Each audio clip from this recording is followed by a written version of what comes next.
Ele é nosso Deus forte, Ele é maravilhoso, Ele é um ótimo, excelente conselheiro, podemos dizer o melhor conselheiro, né? Ele é, amém? E de vez em quando precisamos de um bom conselho, precisamos de pessoas, né, tão maravilhosas assim, como Deus é, para estar juntamente conosco. Nós precisamos, porque nós somos humanos, e como seres humanos somos falhos, e como seres humanos nós erramos, como seres humanos nós pecamos, como seres humanos nós também nos arrependemos, ou às vezes não também, mas nós somos seres humanos. Diga, eu sou um ser humano, sou falho. Nós somos falhos. E está tudo bem. A questão é, nós continuamos vivendo falhando ou queremos consertar? Né? Falei antes de pai, né? O pai quer o melhor para o filho. A oração que eu faço é que os meus filhos sejam melhores do que eu. A oração que eu faço é que os meus filhos cresçam mais do que eu, que eles aprendam mais do que eu, saibam mais do que eu, que eles sejam melhores do que eu, ganhem mais do que eu, para quando eu ficar velhinho eles me cuidem de mim. Amém? A gente quer o melhor para os nossos filhos, e Deus, como Pai, quer o melhor para cada um de nós, amém?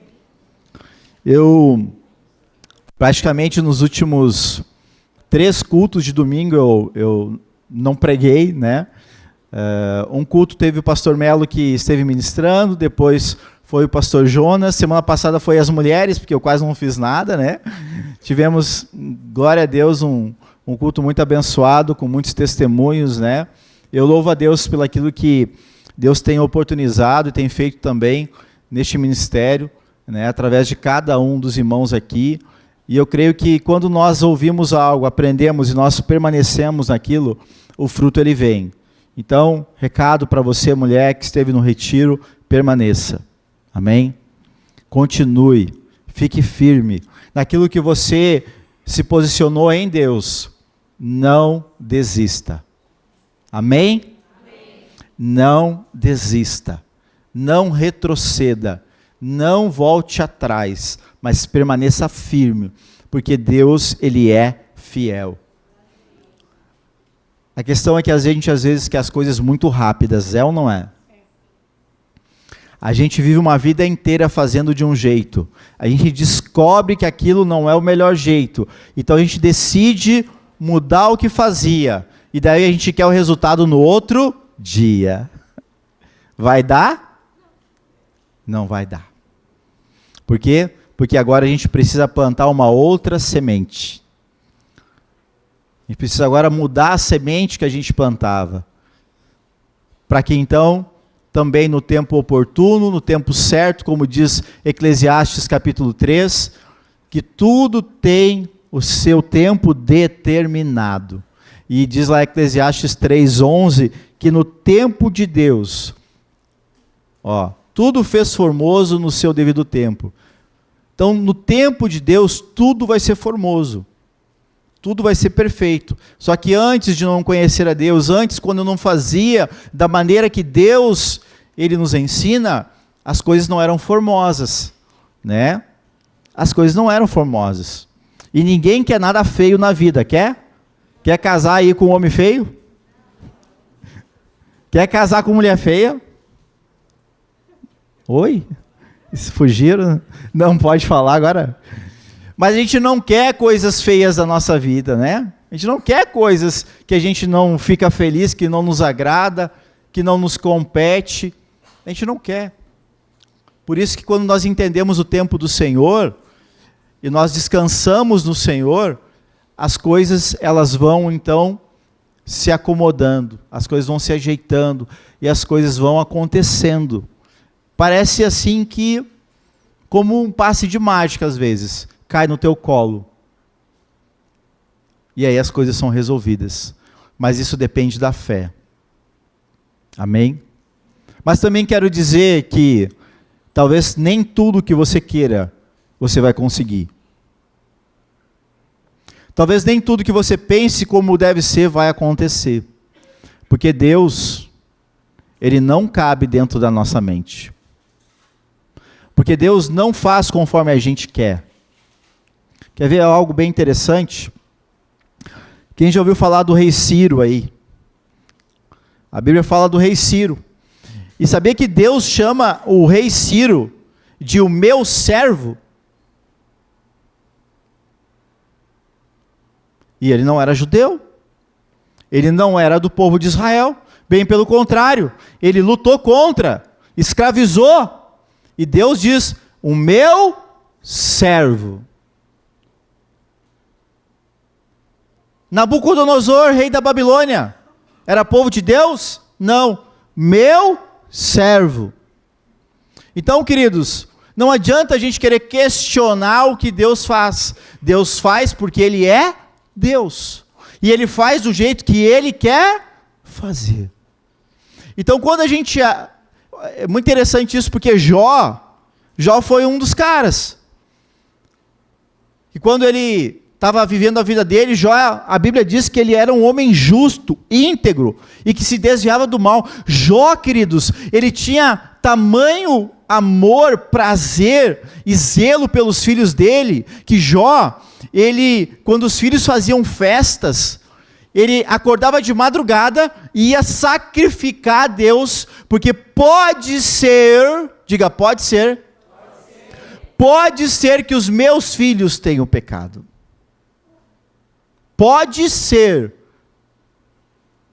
Ele levantava de madrugada e oferecia sacrifício pelo pecado, que talvez os filhos tivessem pecado.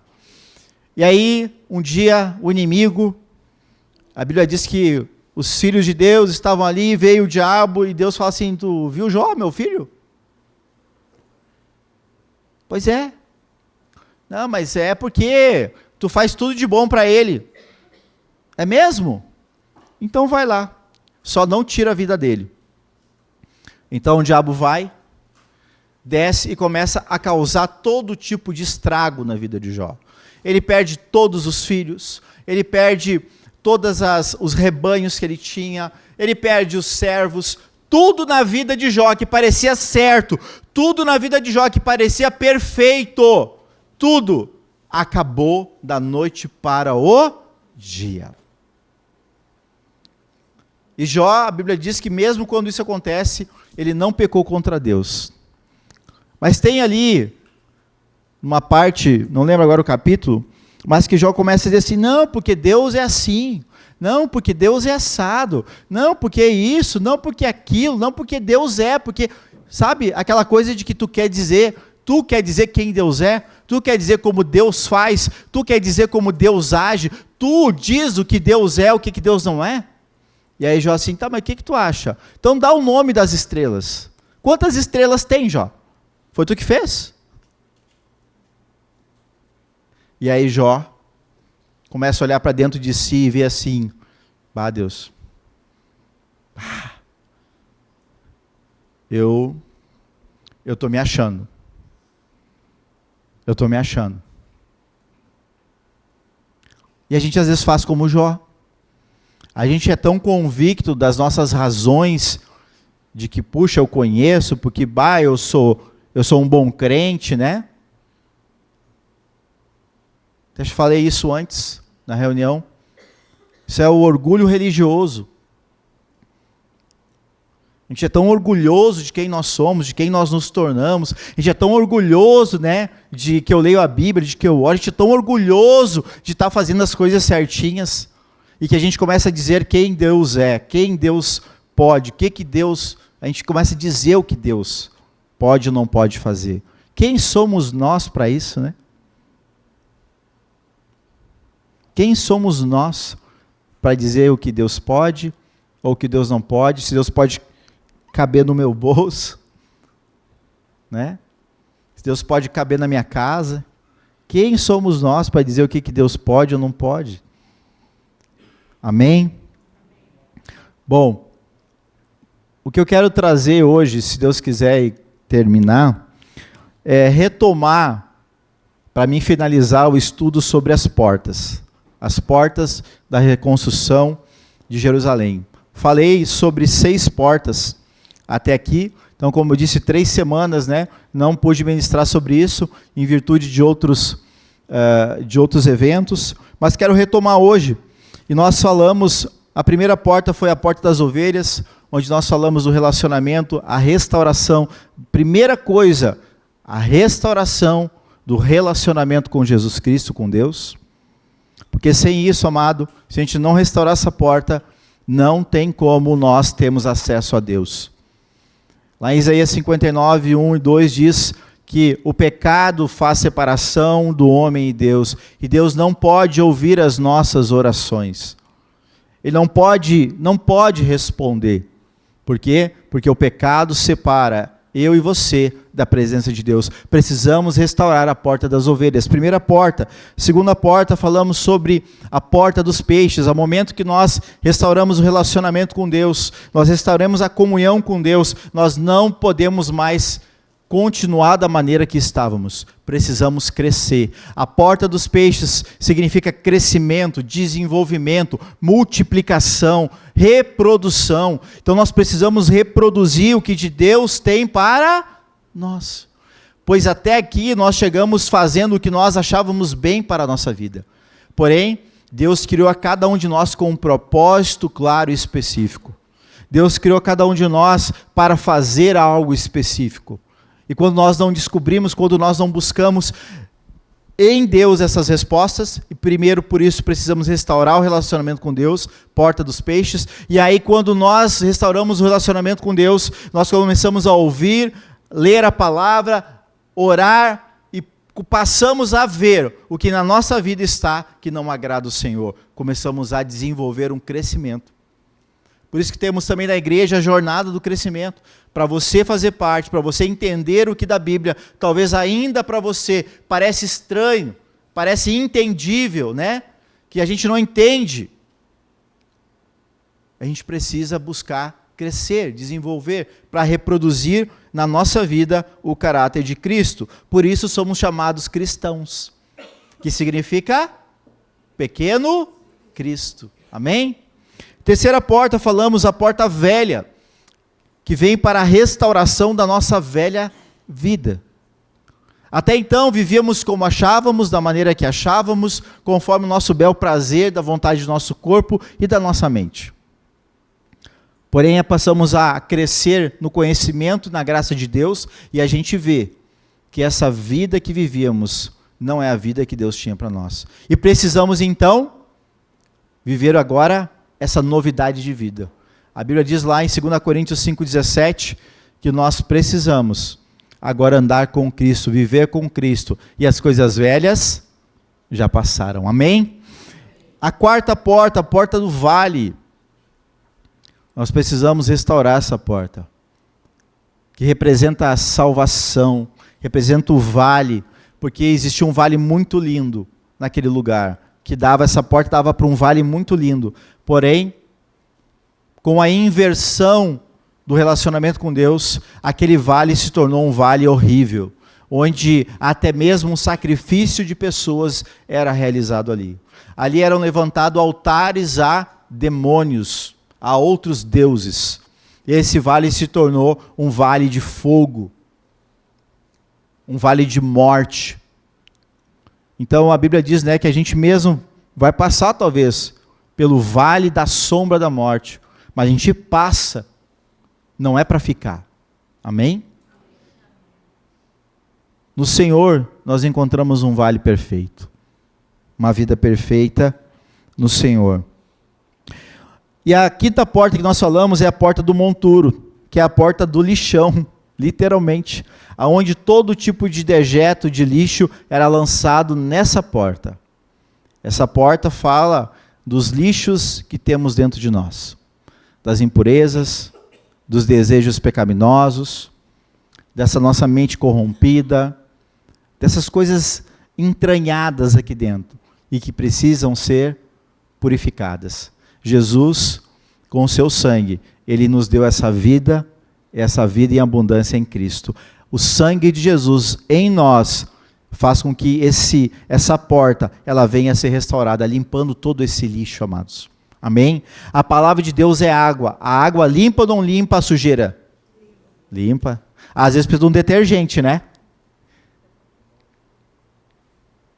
Mas a água da palavra de Deus, ela é poderosa para limpar todas essas imperfeições, sujeiras e contaminações que tem na nossa vida, querido.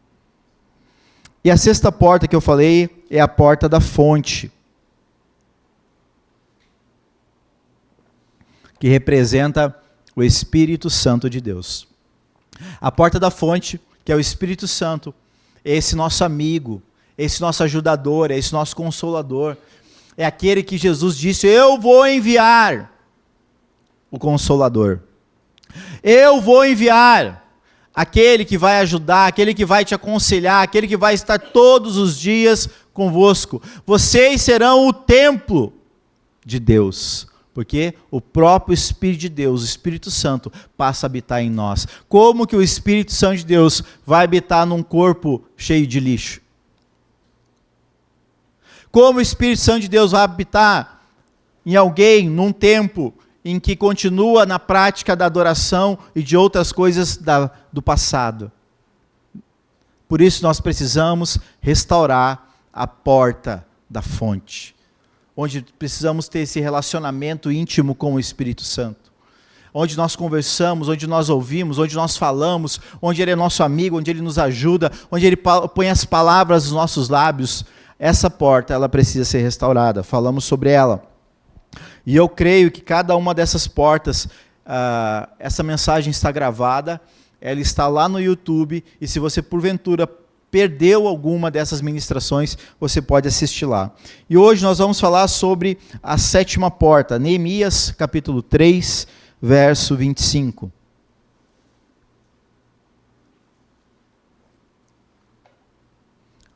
Palau, filho de Uzai, ele reparou defronte do ângulo e da torre que sai da casa real superior, que está junto ao pátio do cárcere.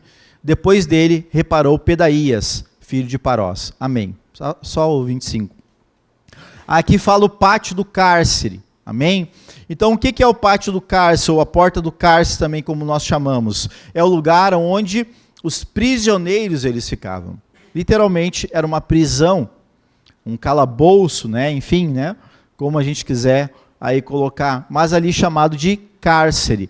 Então esse era o lugar onde as pessoas que tinham cometido qualquer tipo de latrocínio, infração, né? Que ia contra as leis ou desobediência do próprio rei, essas pessoas então elas eram lançadas nesse lugar, no cárcere.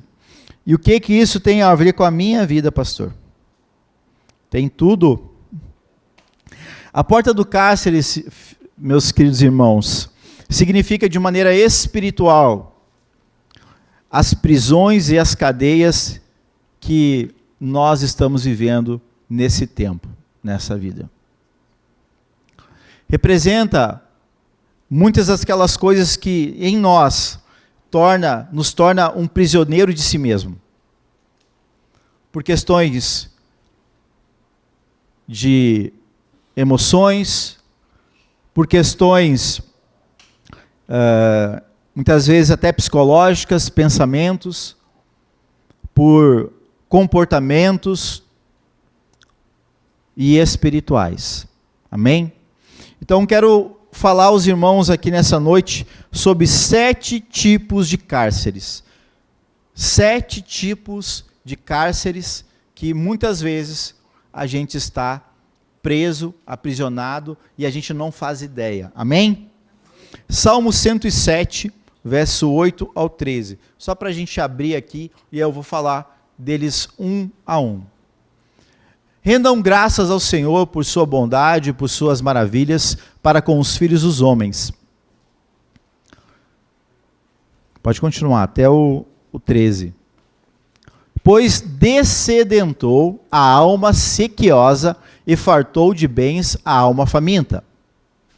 Os que se assentaram nas trevas e nas sombras da morte, presos em aflição e em ferros, por terem rebelado contra a palavra de Deus e haverem desprezado o conselho do Altíssimo, de modo que lhes abateu com trabalhos o coração. Caíram e não houve quem os socorresse. Só mais isso. Então, na sua angústia, clamaram ao Senhor, e Ele os livrou das suas tribulações. Amém? Diga assim comigo, levante a mão aí e diga assim: eu, nessa noite, saio daqui, liberto de todas as setes prisões que eu tenho na minha vida. Em nome de Jesus. Amém? Eu vou falar das 7 agora, mas eu gostaria muito que os irmãos prestassem muita atenção no que eu vou dizer a partir de agora, e também, dentro de cada uma delas, você fizesse o seguinte: você pegasse algo de cada uma dessas 7 e saísse daqui hoje com 7 tarefas a fazer, com 7 tipos de orações diferentes a fazer. Porque, amados, o que muda a vida não é o que você ouve, mas é o que a gente faz. Diga, faz. O que eu faço, repita. Muda a minha vida. Não o que eu sei. Então, se você quer mudar a sua vida, se você quer se libertar de muitas coisas que talvez você até desconhece até agora, nessa noite você é capaz de se libertar. Mas você precisa ouvir e fazer. Amém? Primeira delas, Marcos 7, verso 6.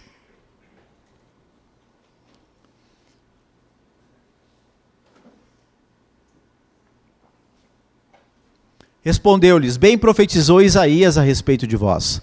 Hipócritas, como está escrito: este povo honra-me com os lábios, mas o seu coração está longe de mim.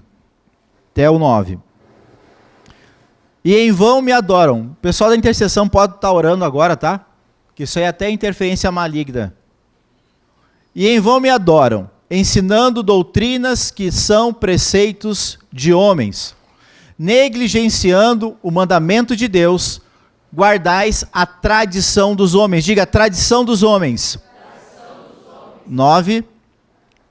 E disse-lhes ainda: jeitosamente rejeitais o preceito de Deus para guardardes a vossa própria tradição.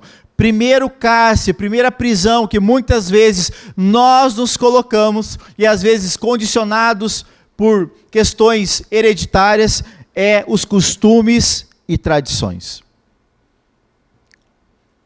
A gente é preso, queridos, muitas vezes por costumes e tradições. Falei na quarta passada sobre o Halloween. É um costume, é uma tradição. É do Brasil? Não. Veio para cá. E as pessoas, sutilmente, achando legal isso, achando bacana aquilo, por uma moda disso, por uma moda daquilo, a gente vai por um costume, uma tradição, acabando ficando prisioneiro. Diga, prisioneiro. Sem saber o que está fazendo. Por quê? Porque eu faço o que o outro faz, achei legal. Ah, a loja tal botou, eu boto também na minha. E a gente, sem questionar as coisas, sem perguntar o porquê das coisas, a gente vai repetindo padrões. A gente vai repetindo costumes. Falei aqui do exemplo do peixe da frigideira, né? Da família. É o que acontece. Quantas coisas será que eu e você fazemos que a gente só está repetindo um padrão que a gente viu alguém da família fazer, ou que a gente viu um amigo fazer? Acontece isso, sim ou não? Sim. E muitas vezes esses costumes e tradições, muitos são bons e não trazem nenhum tipo de prisão, mas muitos são malignos. Muitos são malignos. Eu fiquei prisioneiro do diabo um bom tempo, porque um dia me sugeriram ir me benzer. Não vai te benzer. Não, vai te benzer porque eu sei que aquela lá é poderosa. Vai te benzer porque aquela lá resolve. E ali, a partir daquele dia, a minha vida virou um caos. Porque naquele momento em que a pessoa estava me benzendo, ela me apresentou um espírito chamado, que eu nunca tinha visto, preto velho. E eu fiz ali naquele momento por um costume, por uma tradição, por um conselho que era bom. Quantos aqui já foram benzidos na vida algum dia? Levanta a mão bem alto, pode levantar. Você já quebrou isso na sua vida?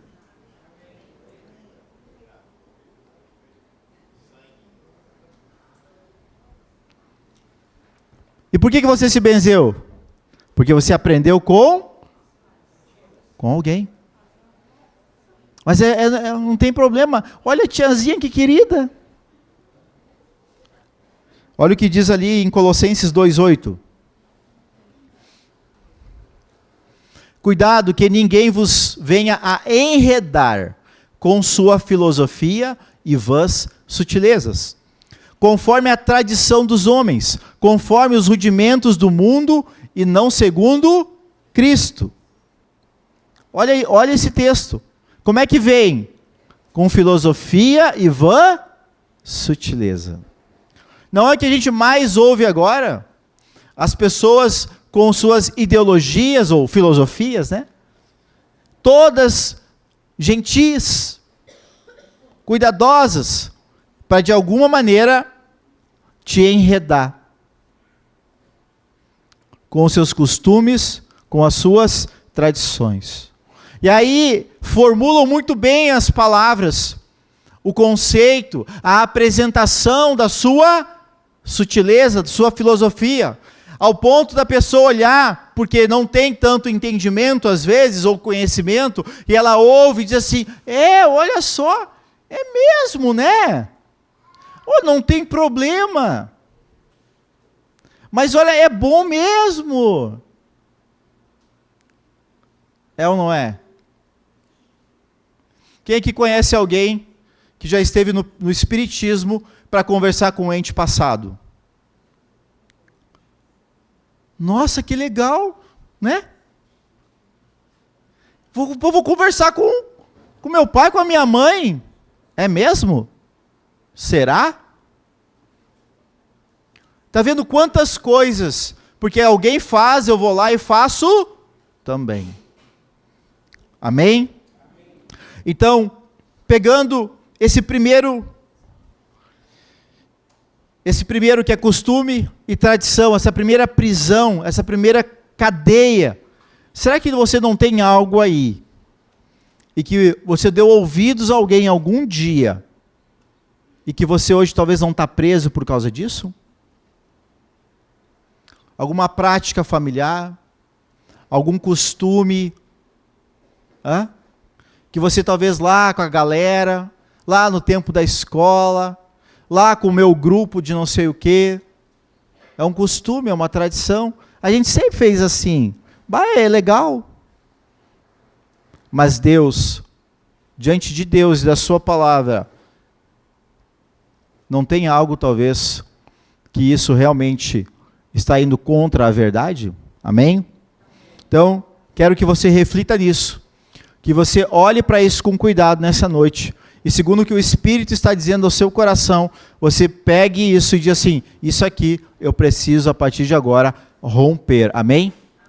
Queridos, eu estou falando de você se libertar de cadeias, vocês não fazem ideia o que isso pode trazer para a sua vida, porque cada uma dessas prisões, diga, cada uma, tem um espírito maligno por trás, cada uma delas. E eu vou falar de 7. A segunda Tessalonicenses, capítulo 3, verso 6.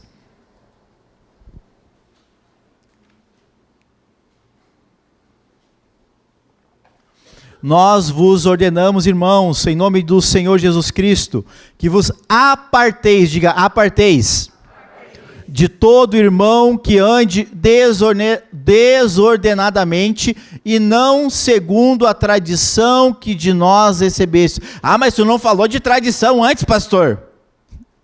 Mas aqui ele está falando o quê? A tradição de quem? Dos apóstolos. Está falando o quê? Do ensino dos apóstolos. Está falando do ensino da palavra. Está falando dos costumes relacionados à palavra de Deus. Qual que é essa cadeia que a gente às vezes está preso? Esse cárcere que a gente está preso? Vínculos de amizade.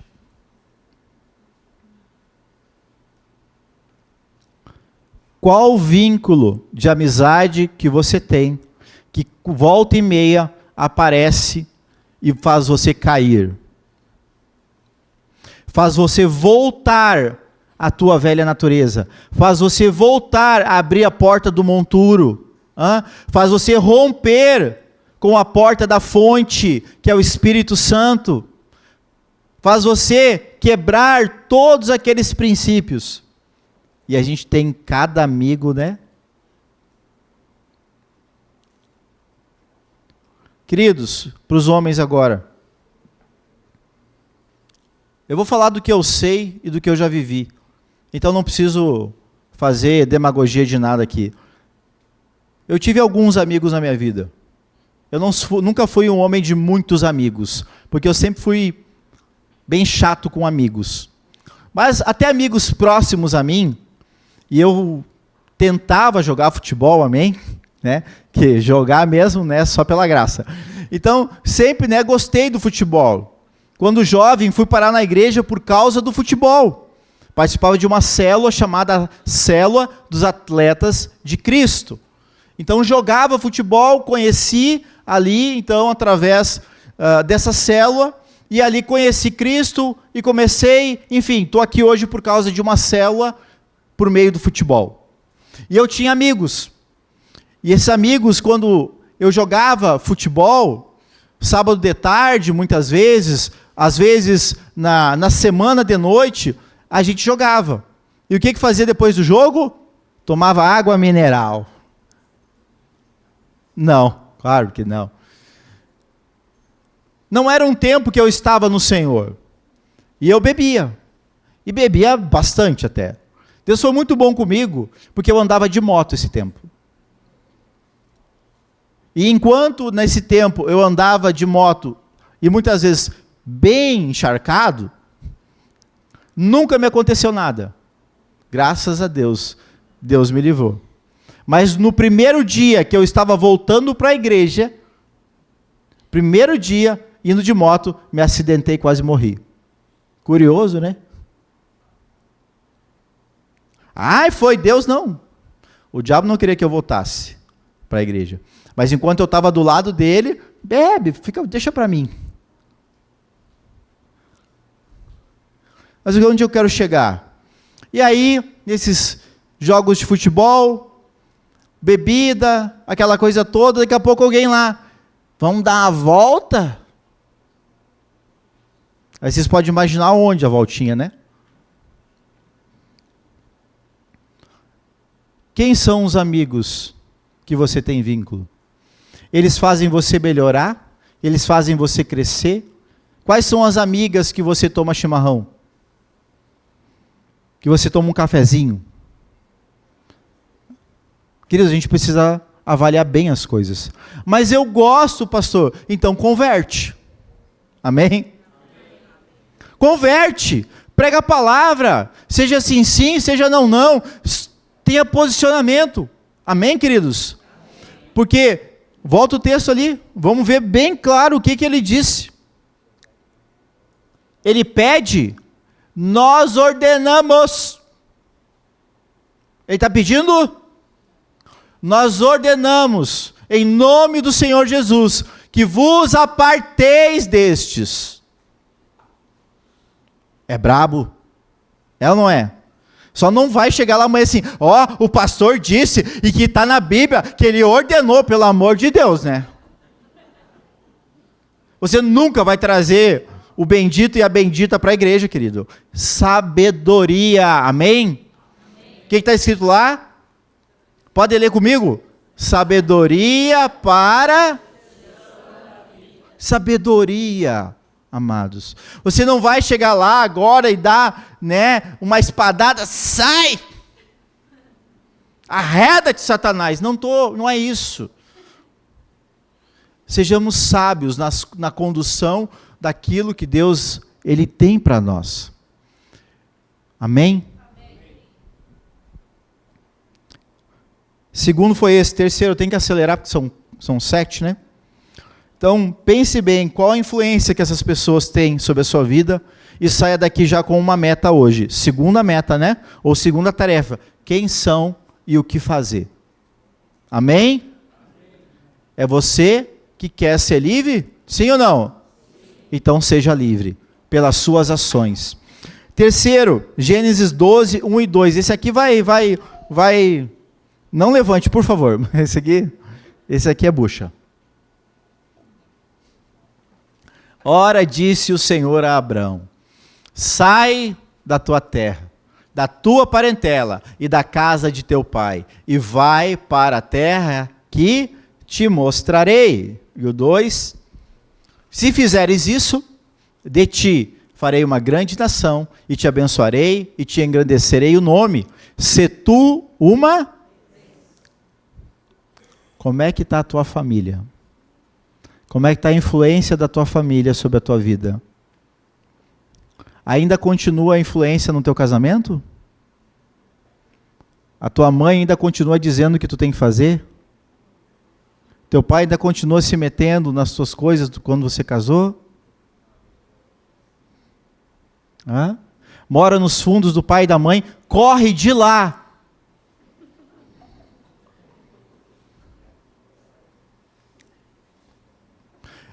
Meu pai me dizia, está aqui meu irmão que não me deixa mentir, porque eu também não sou mentiroso, mas meu pai dizia, vocês vão arrumar casa, quem casa quer casa, vocês não vão morar nos fundos da minha casa, graças a Deus. Te vira. Meu irmão, quando casou, pode falar? Posso? Tem que pedir autorização, já que está aqui, né? Quando ele casou pela fé, né? Esse bicho casou pela fé, eu nunca vi homem de fé. Não tinha nada, e nem casa. Uma semana antes do casamento, ele conseguiu uma casa para alugar, e foi abençoado com praticamente tudo que ele precisava.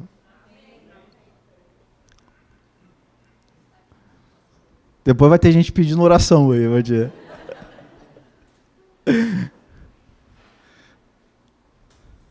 Família, queridos, é uma bênção, mas tem uma distância certa. Amém? Tem uma piada que diz, eu não sei direito, né? Tu tem que morar a um ponto em que não dá para ir de chinelinho, como é que é? Não dá para ir de chinelinho de pelo e não dá para ir de mala, né, de viagem, né? Então, como que você está em relacionamento com a sua família? Entenda que o seu pai e a sua mãe, se você é casado hoje, eles são agora seus familiares. Você tem a sua família. Amém? Então, aprenda a ouvir e entender o que a palavra de Deus diz, para a gente poder separar as coisas muito bem na nossa vida e a gente saber administrar essas coisas muito bem. Não tem problema algum seu pai e a sua mãe te dar conselho, mas agora ele não dita mais as coisas como deve ser a sua vida. Amém? Algumas vezes eu já tive que dar um tempo.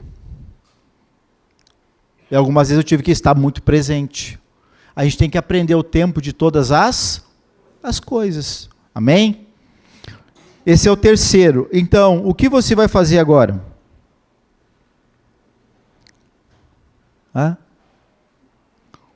Tem coisas que às vezes a gente ouviu, tá? Agora preste muito bem atenção no que eu vou dizer. Tem coisas que talvez você ouviu do seu pai, da sua mãe ou da pessoa que te criou e que te tornou escravo até hoje. Não vai dar nada. Burro. Esse aí, preguiçoso, não serve para nada. E até hoje tu carrega isso dentro de ti. E em determinados momentos dispara um gatilho em que você trava, você fica preso por causa das palavras que você ouviu da pessoa que mais você amava e mais te amava. Vamos quebrar isso em nome de Jesus? Você quer quebrar isso em nome de Jesus? Quarto, 2 Samuel 13, 22.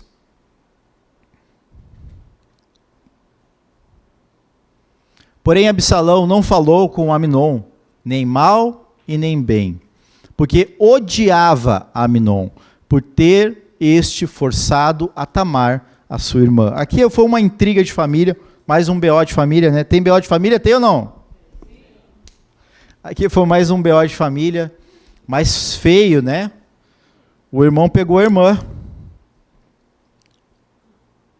Incesto.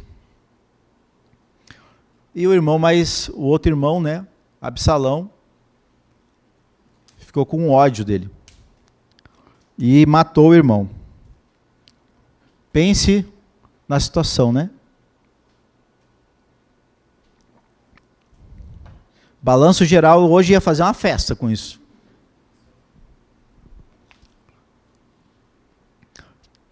Bota agora Provérbios 10, 12. O ódio excita contendas, mas o amor cobre todas as transgressões. Provérbios 15, 17. Melhor é um prato de hortaliças, onde há amor, do que o boi cevado e com ele o ódio. A gente troca o boi cevado pela picanha, né? O que a gente está falando aqui? De uma das coisas que praticamente todos nós aqui, temos em alguma parte, alguma prisão nessa área aqui, as emoções. As emoções. As emoções, os nossos sentimentos, são um dos maiores causadores de prisões que nós temos. Eu não vou porque eu não sei o quê. Eu não faço porque eu não acredito. Eu não posso. Eu não consigo. Está tudo relacionado a alguma área emocional da nossa vida. Está relacionado a alguma pessoa ou alguma coisa, algum fato, algum trauma que prende a pessoa e a pessoa não consegue ir adiante. Ela declara com a boca dela, ela vê a situação, não é nada demais, mas ela olha aquilo e ela diz, eu não posso, eu não consigo. Quem é que tem medo de barata? Ó. Quem é que tem medo de aranha? Não pode. Aranha, Deus o livre.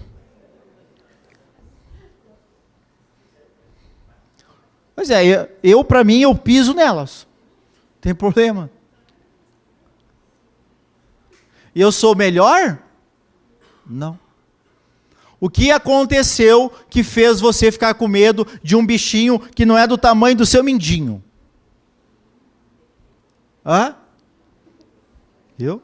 Viu como a gente começa a dar justificativa? Viu como a gente começa a achar e buscar uma resposta para aquilo que a gente está dizendo que não posso, não consigo, não dá, ou isso ou aquilo? Quantas coisas talvez você já tentou na sua vida, já quis na sua vida, foi até um ponto, e aí o que aconteceu?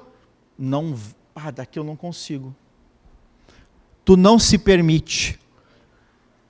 A pessoa não consegue se permitir. E às vezes até quando consegue, ela se sente mal porque conseguiu. Por quê? Porque eu não mereço. Não é o meu lugar. Eu volto de novo para onde eu estava. Eu quero ganhar bem. Quando ganha bem, mas... Pois é, tu vê.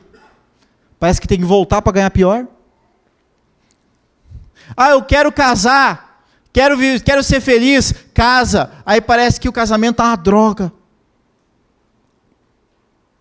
Eu quero mudar de emprego. Eu preciso de novos ares. Muda os ares, aí olha, pois é, não é bem como pensei. Pois é, e agora o que aconteceu? Parece que a vida nunca vai. Porque parece que está sempre preso a alguma coisa. O que tem aqui dentro, querido? Que não foi resolvido e que precisa ser liberto. Que precisa sair dessa cadeia, dessa prisão, hein? E na grande maioria das vezes, não é 100%, mas a grande maioria são coisas de quando você era mais jovem ou da sua infância. Outras, de uma fase de quando você era jovem, quase adulto, frustrações de relacionamentos, perdas de algumas coisas, perda de pessoas. E isso vai fazer com que a pessoa, ela nunca se permita, ela nunca consiga avançar, porque está sempre preso naquela emoção. Porque quando aquele sentimento, aquela emoção bate nela, ela traz o quê? Na memória, o que ela viveu e ela... Não, aqui não dá. Crise do pânico, depressão, crise de ansiedade. Vocês estão comigo?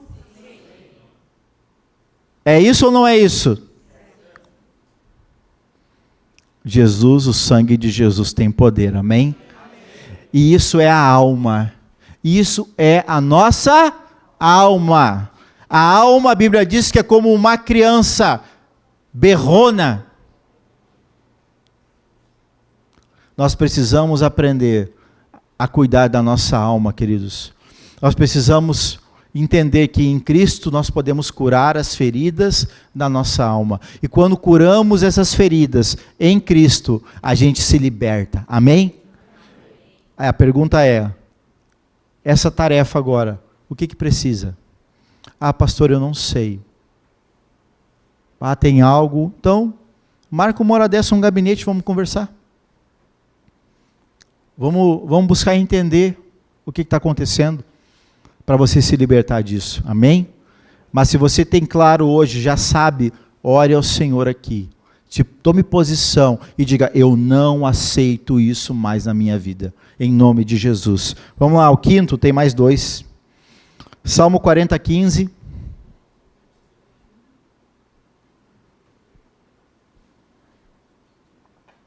Sofram perturbação por causa da sua ignomínia. Os que dizem, bem feito, bem feito. Você já ouviu isso, alguém dizer? Bem feito, tomara mesmo que se lasque esse desgraçado. Viu? Olha só, fez agora, ó, bem feito. O que está dizendo ali que vai sofrer o quê, gente? Oi, vai sofrer o quê? Quem fala? Bem feito. Bem feito.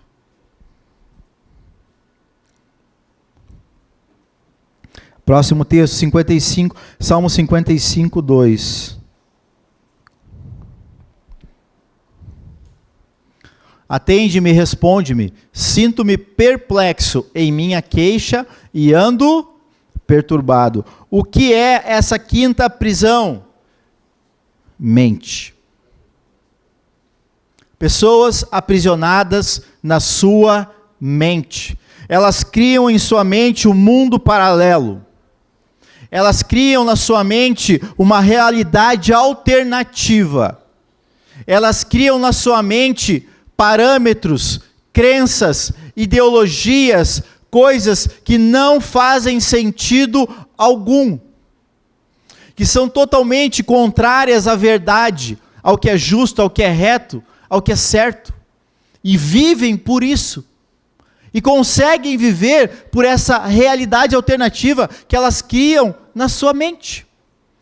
Elas criam uma vida ideal na mente, só que vivem uma vida real, e acham que estão vivendo uma vida ideal.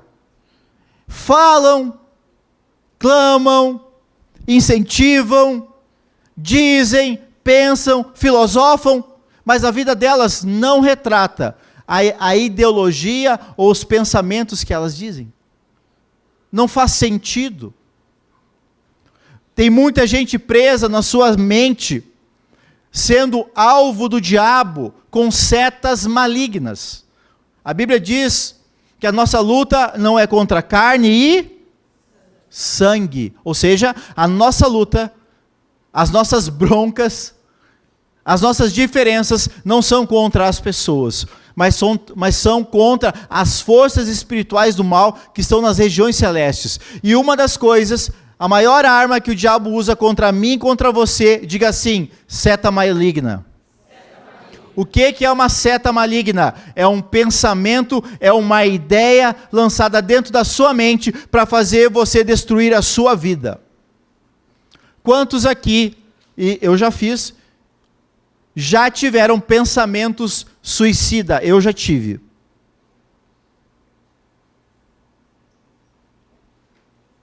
É natural isso? Não. Então de onde vem? Do maligno. Querido, guarde a sua mente.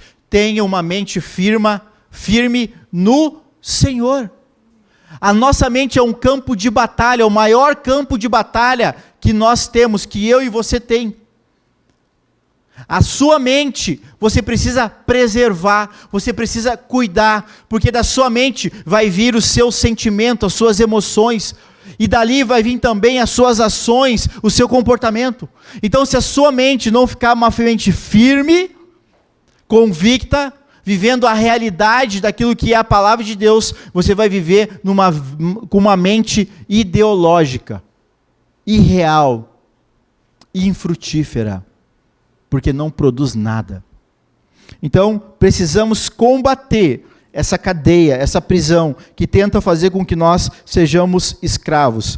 E por causa disso, as pessoas começam a ficar perturbadas, como a gente leu no texto. Ando perturbado. Ando perturbado. 6. Vamos lá. Números agora 12, verso 1 a seguir.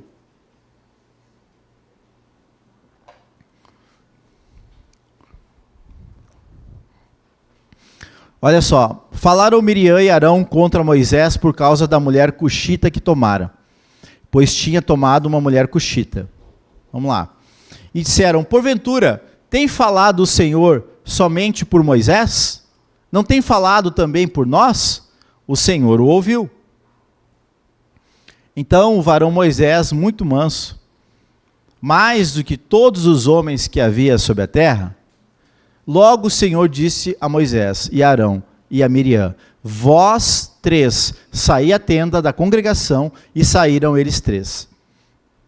Então o Senhor desceu na coluna de nuvem e se pôs à porta da tenda. Gente, olha, vocês conseguem imaginar isso, gente?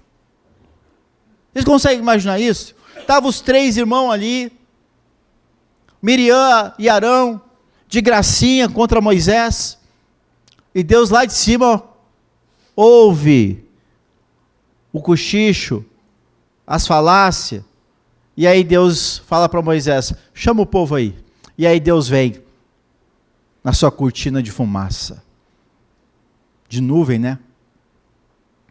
Vem com uma coluna de nuvem do céu, e Deus se apresenta diante dos três. Queridos, Deus não vem mais como coluna, porque Deus já está aqui hoje. O Espírito de Deus está nesse lugar. Você não precisa ver coluna de nuvem mais. Agora, o que é que sai da nossa boca? Resumindo a história, para encurtar, Miriam foi amaldiçoada, e ela ficou leprosa. E Moisés pediu a Deus misericórdia pela irmã. A irmã que falou mal dele. A irmã que disse, não, mas eu sou que nem Moisés. Deus também. Eu sou irmã dele. Cuidado, querido. Eu nem ia entrar nesse assunto, mas vou dizer. Sabe qual que é um dos princípios, dos fundamentos que mais destrói gente? É a quebra do princípio de autoridade. Quando você não honra, quando você não respeita uma autoridade, você está debaixo de um mal bem grande. Então, cuidado para que você não entre nesse tipo de maldade. Amém? Cuidado com isso. E Miriam e Arão fizeram isso. E Miriam, então, ela ficou leprosa por causa disso aí. Qual que é essa cadeia, pastor? As palavras. Comprei hoje, vai chegar essa semana, um livro chamado O Poder da Língua. Comprei, acho que é 25 livros. Querido, quer aprender o poder que as suas palavras têm? Compre esse livro quando chegar. Eu vou mostrar quando chegar, vou trazer aqui para vocês verem. É um livro curtinho, vale a pena ler, só que você vai ver, vai mudar a perspectiva da maneira como você fala. Vale a pena. Faz muito tempo que eu procurava esse livro, eu tinha um livro desses em casa, e a gente acabava que emprestava para muitas pessoas para ler. E o livro sumiu, né? Emprestar livro é um terror, né? Então, a partir da semana que vem, esse livro já vai estar aqui para você aprender o poder que tem as nossas palavras. Tanto que a Bíblia diz, não é curto sobre isso, né? Mas que as palavras têm poder de vida e de morte. Cada vez mais agora tem aparecido na internet algumas crianças, famílias, fazendo experiências com isso, sabia? Põe um arroz cozido dentro de um vidro, de 2 vidros. E para um vidro, vai lá e escreve no vidro palavras de baixo calão. Palavras de maldição. Fala para o vidro. Fala. A família toda ali em volta do vidro falando coisas ruins e escrevendo coisas ruins no vidro. O outro vidro põe ali e começa a falar palavras de bênção. Abençoando o arroz. Parece coisa de louco, né? Mas abençoando o arroz, falando palavras de amor, alegria, felicidade, enfim. Os 2 vidros com o mesmo arroz no mesmo tempo.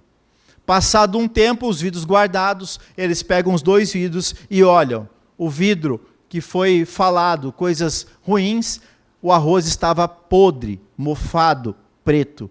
O vidro que foi falado palavras de bênção, de amor, o arroz estava ali bonitinho.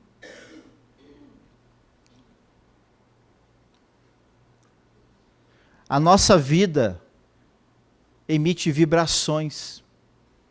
Emite vibrações que é ao ponto de que isso afeta o ambiente e as pessoas ao qual nós estamos. Quer ver?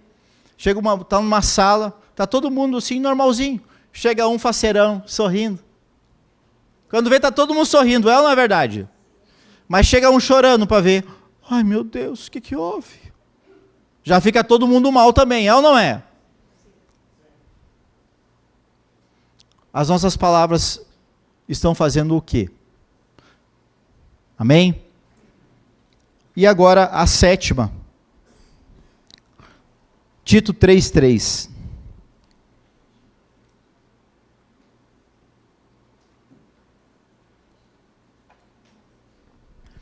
Pois nós também outrora éramos nécios, desobedientes, desgarrados, escravos de toda sorte de paixões e prazeres, vivendo em malícia e inveja, odiosos e odiando-nos uns aos outros.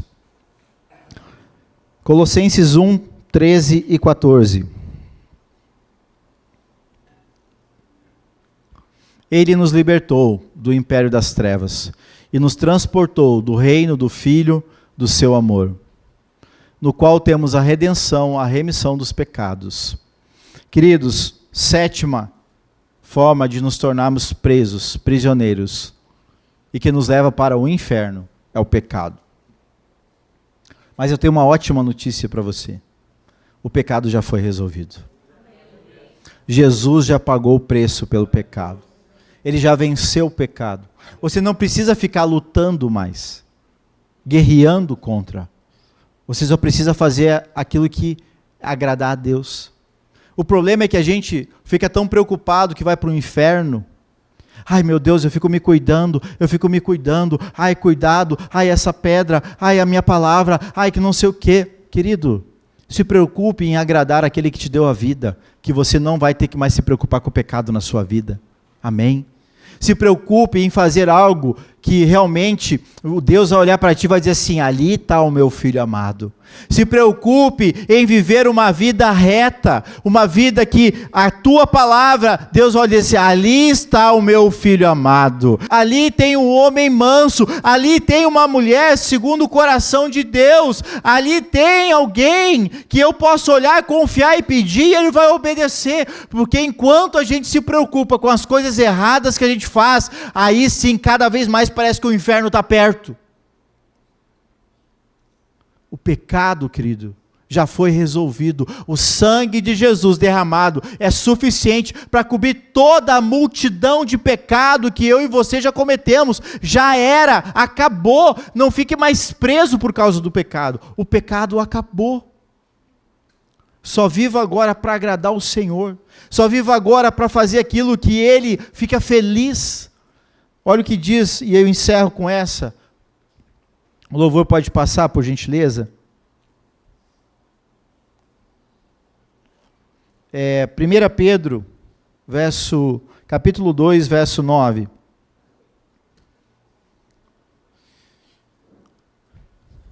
Pedro 2, 9. Vós, porém, leia comigo isso, vamos lá, todo mundo junto? Vamos lá. 1, 2, 3. Vós, porém, sois raça eleita, sacerdócio real, nação santa, povo de propriedade exclusiva de Deus, a fim de proclamardes as virtudes daquele que vos chamou das trevas para a sua maravilhosa luz. Amém? Você você é sacerdócio real, você é uma nação santa, uma raça eleita, um povo de propriedade exclusiva de Deus, amado. De Deus. Não se preocupe, não fique ansioso por coisa alguma, antes faça queixas a Deus. Se tem algo que te incomoda, se tem algo que na sua vida está lhe causando prisão, a palavra de Deus tem resposta para tudo. Mas não queira você viver, talvez isolado, sozinho, fechado. Porque até Jesus precisou de ajuda para carregar a cruz, amado, viu? Até Jesus precisou de ajuda para levar a cruz aonde ele seria ali então morto. E você achando aí que pode fazer tudo sozinho. Você achando aí que você resolve tudo sozinho, porque é bom, porque o orgulho religioso não permite você sair dessa casca. Saia dessa casca. Tire essa máscara. Vamos quebrar com essas cadeias que prendem, queridos, amém? E vamos servir ao Senhor de coração puro, verdadeiro e voluntário. Fique de pé, por favor.